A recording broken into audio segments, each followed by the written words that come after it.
This first week we talked about nouns, articles, and demonstratives, and what else? Prepositions we haven't talked yet. But anyway, so mostly we try to cover three declensions about nouns and articles and pronouns. So this hour, I'm going to introduce verbs. Next, the whole week will be related to verbs, and verbs are much more complex than the nouns. And it is there is a whole range of uh, tables we have to learn, and a lot of things are there.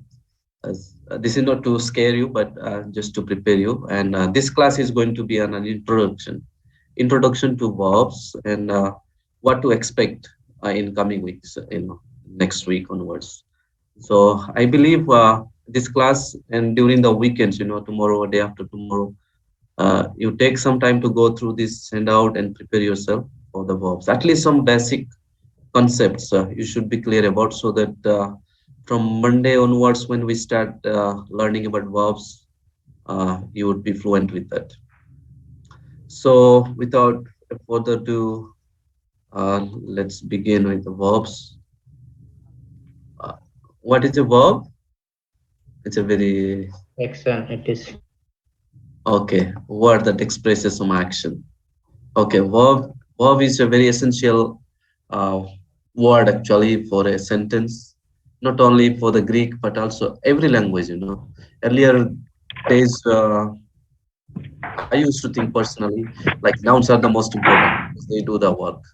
But for communication and all,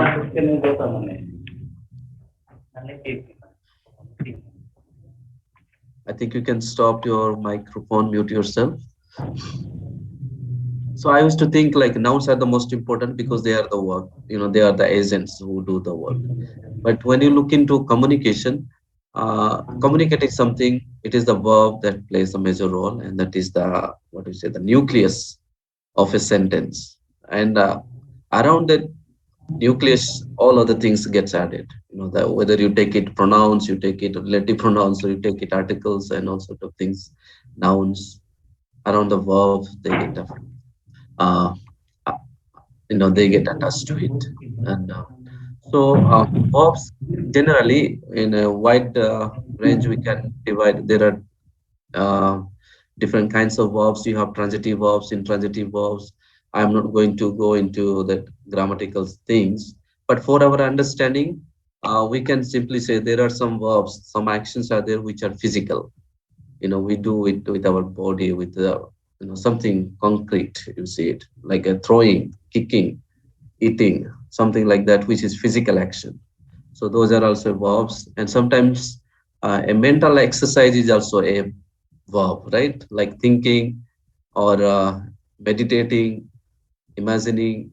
Those are also verbs, which is a mental, you know, mental psychological background from that. That part, there are some actions, and also a verb can be a state or a condition. A state is like he's a teacher, or David was a king. So it is a statement, and it is a state. Uh, and also a condition like I was sick. You can say I was sick. So that is a condition, and he was injured. Uh, you are describing a kind of condition. It is not necessarily you are doing something, but it states a situation, a condition. Uh, so those words are verbs.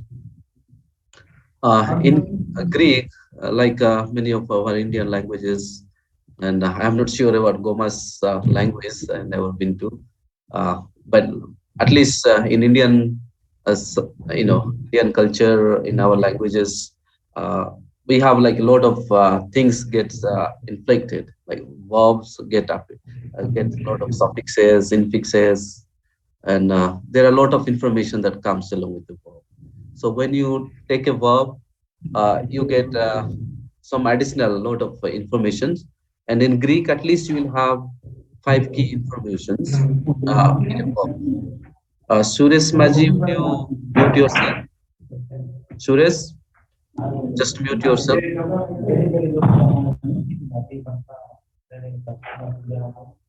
Suresh, Suresh, just mute yourself and you can go on talking. I,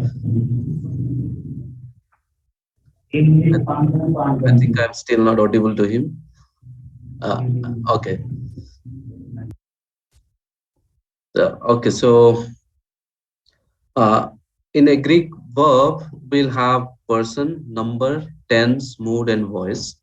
And in tense, we have aspect also included there. So at least these five key informations you will get in a Greek verb. So we are going to understand this little bit. For many of us who are already, had some exposure and who are well to do in learning things, they will understand all of these things. But for our class sake and for those brothers and sisters who might be still having some doubts about what is person, number, tense, mood, and voice, we'll just talk through these topics just a little bit and we'll conclude today's lecture. So, as I said, this is just introductory and a preparatory lesson for next week. So, let's understand what is a person, right? Person we all know. Person is like first person, second person, third person. We for the nouns we learn which person it is. With the pronouns we had first person pronouns, second person pronouns, and third person pronouns. So first person is the one who speaks, right? Now I am speaking, so I the pronoun I use is I.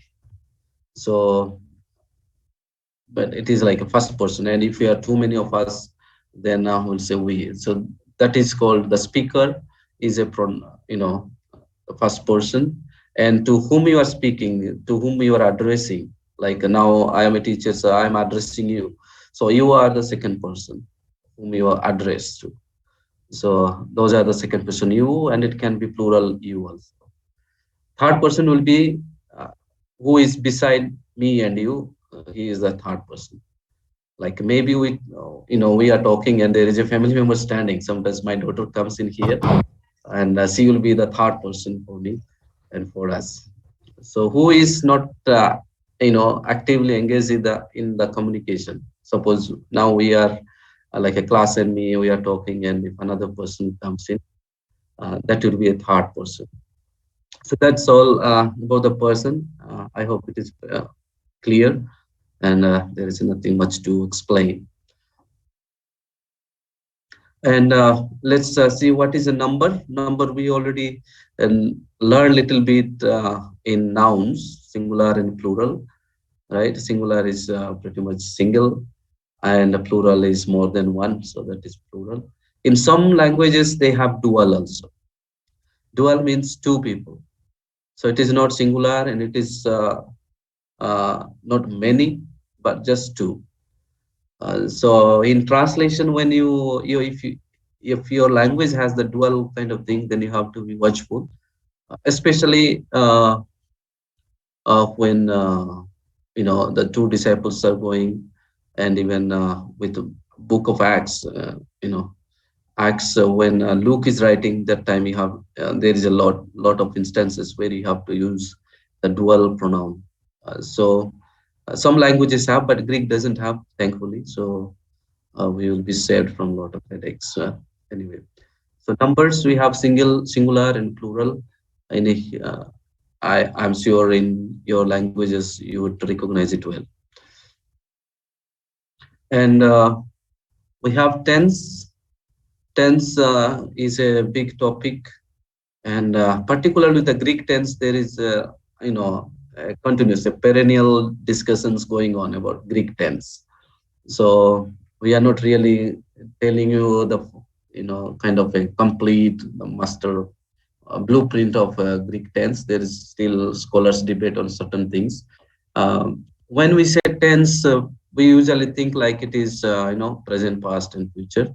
But Greek tense has what we talk about in Greek tense is that we are referred to the form of the verb. It's not necessarily the time of the action. When the action is done, that is not necessary in Greek. When you talk about tense in Greek, so it is the form of the verb, which form it is. Because if you look into prophetic books, even in Gospels, when Jesus speaks about the last days, and in Revelation, you have uh, referring to the past times. So there are some present tense verbs are there which really speaks about the past activities, and there are some past tense verbs are there which speaks, which is spoken for the present day activities. So it is a bit confusing to clearly define uh, the time, the time aspect of a tense. Uh, so what they actually say is it is the form of the verb when they take that one and they try to categorize under which category to fall. We'll look into it in detail in coming days. Even I don't think for the first module we have a lot of those, uh, but in coming modules you will have a little more deeper on the aspects, on the tense and Greek verbs. So since it is mostly uh, refers to the form of the verb, how it is written, how it is formed, the structure of the verb. Uh, they say that Greek is a aspect oriented language, not a time frame oriented language, but a aspect oriented language. And what is aspect? That means like a perspective by which, from which you see an action being portrayed. So uh, mostly we talk about perfective aspect and imperfective aspect. Perfective aspect is something which, just simply says like I saw it, I did it, or he killed. Just, it doesn't include any information, whether it is a process or it is a continuous thing or it is not. It doesn't give you any details, right? Uh, so it just simply says, okay, one action is done, one event happened. So that is, we call it as a perfective aspect. And another one is imperfective aspect. Imperfective aspect gives you the process. It tells you about the process, like I am meeting, or he was going, or the children of Israel were turning against God. So that is kind of a process. It doesn't give you the conclusion, like that work happened and it stopped there. So aspect plays a major role in Greek language, especially with the Greek verbs. So we have to, when we learn about different verb forms, that time you will understand little detail about different aspects and how these aspects will affect the Greek verb. Next thing we need to understand is about the tense, and basing upon the aspect, the tense, you have this many tense like five, six, I think there are seven. Present is just like I run, I stop, something that is happening right now. Okay, I teach, I can say it, which is I'm doing right now. Uh, and the past is, again, it is divided into imperfect. That means it is a process. You don't say when it is concluded, but you say, okay, some event or some action was going on, is going on. So that is imperfective aspect. And aorist aspect is something which is completed, which is done in the past, you see. Or imperfective. Aorist means nothing but perfective. And we have a future, will run, will stop, I will go, I will serve the Lord, whatever you can say, referring to the future. Perfect, and there is a slight difference between perfective and perfect. Okay, so perfect action is something action completed in the past, but the effect is continued even now. So that will we will call it as a uh, present perfect, and in Greek grammar you will say as a perfect aspect. That means action is completed in the past. Maybe you can, the grand example would be the sacrificial death of Jesus Christ, which happened long back. but its effect is still, continues even now after 2000 years, uh, also. So that is kind of, the aspect that it says about perfect aspect. And a pluperfect, what they say is it is a past perfect, which began, the action is completed in the past, and it its effect is also ended in the past. It doesn't have any effect at present. So, there is a whole thing about tense. As I said, there are many theories that linguists, they talk about how the action is viewed. Suppose it is a line. I wish I could draw a picture or something like that. But anyway, suppose it is a line and you are at present of that line in a horizontal line, and past is something you look behind you, and present is something ahead of you, and in your present, future is ahead of you after a certain time space. So anyway, I don't want to confuse you much about it. So pluperfect is something that is past perfect, which the action is completed in the past and its effect also concluded in the past. It doesn't have the actions event, effect is not continuing anymore. It has stopped. So I had run, I had stopped, or they had stopped worshipping. So that means when the author is writing, uh, that time the action is not there. It has concluded long back. Like, you say children of Israel, they were worshipping Baal. So when you use this aspect, pluperfect or past perfect, that means they they had stopped worshipping Baal. If you say they had stopped worshipping Jehovah, if you say, then that action began somewhere in the past and also concluded somewhere in the past. And when the writer is writing at present, he don't see in his time frame, but he sees it beyond his time frame. So that is blue perfect. And future perfect is like, I will, they will have run, will have stopped.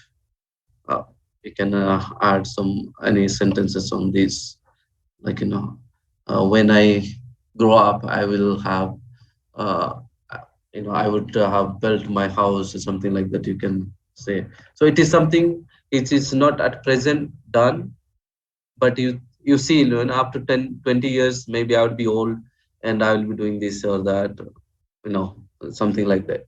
So that is future perfect. So these were, different tense, and I'm not thinking, I don't think we'll learn all of these different aspects. And just the way you learn different declensions for the nouns, um, you have, Greek, you will have to learn different conjugations for these verbs will have accordingly, basing upon these tenses and aspects.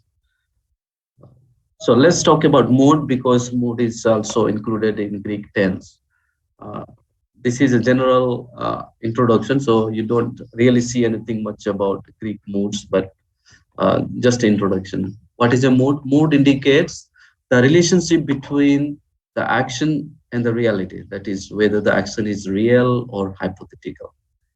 English uses a combination of verb changes or additional words to indicate four moods. So there are four moods. Some people say five moods, but mostly there are four moods. And first one is the indicative mood, which expresses the facts. Okay, so something that happened and that is the truth, which is seen. So to indicate, to express the thing, we use indicative mood. And what is imperative mode? Imperative mode is uh, a command. When you command somebody, when you ask somebody to do something, certain things. So the form of the verb you see is different than indicative mode. Uh, so in English, you can clearly see here she runs. But when you say run, so the verb form changes and the mood also implies here that the speaker expect the reader or the audience to do something in response to his command. So that is imperative mode. And you have subjunctive mood, which expresses a doubtful assertion, hypothetical action, wishes, condition, possibilities. So it has subjunctive mode in Greek is also very important because in New Testament you have lot of subjunctives uh, and even infinitives also. So subjunctives, it has a lot of like a doubtful assertion. You are not sure, but you are confident that these things are going to happen, like assertion, but you are not 100% thing. Hypothetical actions. Hypothetical is imaginary actions which has not really happened, but you think, what if these things happen? What will happen? What if these things happen? Which didn't really happen, but if happens, then what will be the consequences, sort of thing. And wishes, like in uh, New Testament epistles, you come across a lot of wishes that the writers wish for their readers. Those falls under subjunctive mode.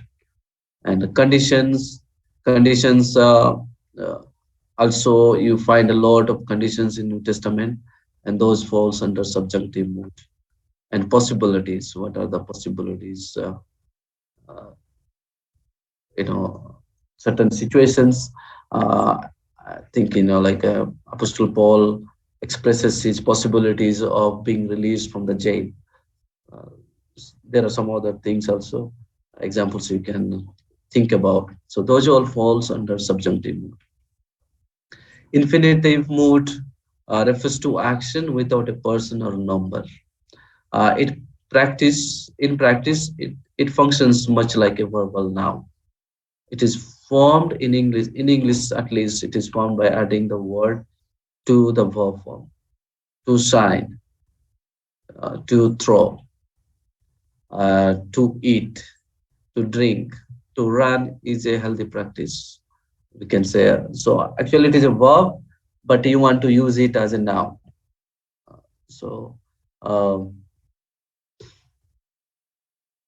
those are called infinitives, and New Testament, you know, you have plenty of infinitives. I think every language has some infinitives.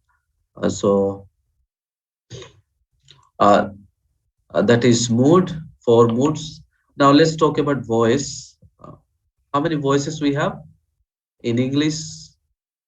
We have two voices: active voice and passive voice. I think it is it's a lot sort of a general knowledge uh, for all of us. But when you come to Greek, you have a middle voice also. We call those deponent verbs. So the relationship between the agent of the verb and the action expressed, that is called voice. There are three voices in Greek: active, passive, and medial. So with the active voice, what happens is the subject is performing the action. Subject is the agent who is doing the action. Okay.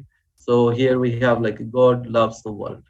So uh, this is in active voice. Why is active voice? Because God is the one who is just doing the action here, and world is the object. Okay. With the passive voice, what happens is the object actually uh, is in the focus, and subject is being acted upon. Uh, Here we say the subject is being acted upon. The world is loved by God. So God here is indirectly, it is he is like a patient here, and the world is loved by God. We say it in a passive way, and then we have this middle voice. Middle voice expresses the subject acting in his own interest. That means this middle voice is not popular, not in English. I don't know if Hindi doesn't have a middle voice, and I don't know if Indian languages, any one of them, have middle voice. What it means is, in Greek you have middle voices like I take myself out, like I depart. When he departs, the way they pronounce, the way they form it is like literal translation will be I take myself out. I take myself out, or I bring myself in. So these are called deponent verbs or middle voice verbs, where uh, a thing is, the action is performed upon the speaker himself. The, he is the agent, he is the patient, and the action is done upon him. Like dressing yourself, you dress yourself. You are the agent, and you are the patient. So to express such thing, Greek uses the middle voice, and that's about voice. So we learned about person, number, tense, aspect, and we learned about voice, moods, and a verb. So when you parse a Greek verb, so all these things you have to express, you have to tell. So here we have it. Hopefully on Monday we'll learn about a verb, and this is, who can read this one? Lambda, upsilon, epsilon, iota, and sigma. Luis. Luis. Luis. Luis. Okay. Luis. Luis. Okay. So Monday when we learn that chart, conjugation chart, you will see that this is a second person, singular, present, indicative, active. So what we are saying is you tell about person. Okay, this part is tell about the person. You say about the number, and you say about the tense, and you say about the mood, and you say about voice. Okay, so these are the five things, five or six information you have to give. It is a single word here actually.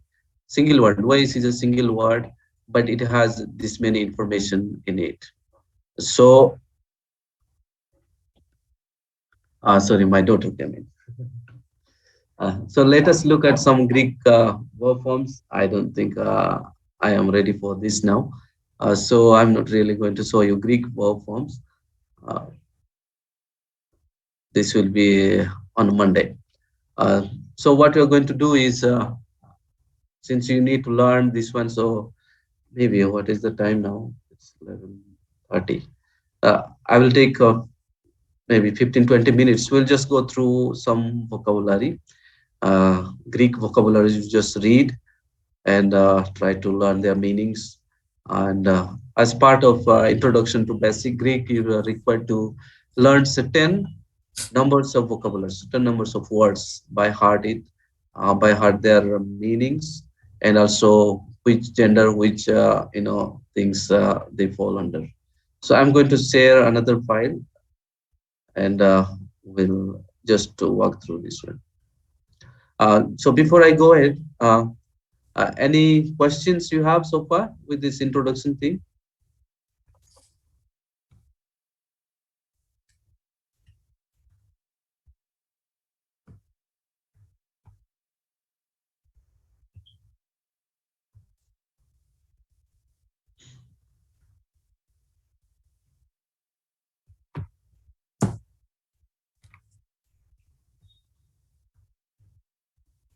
Nothing?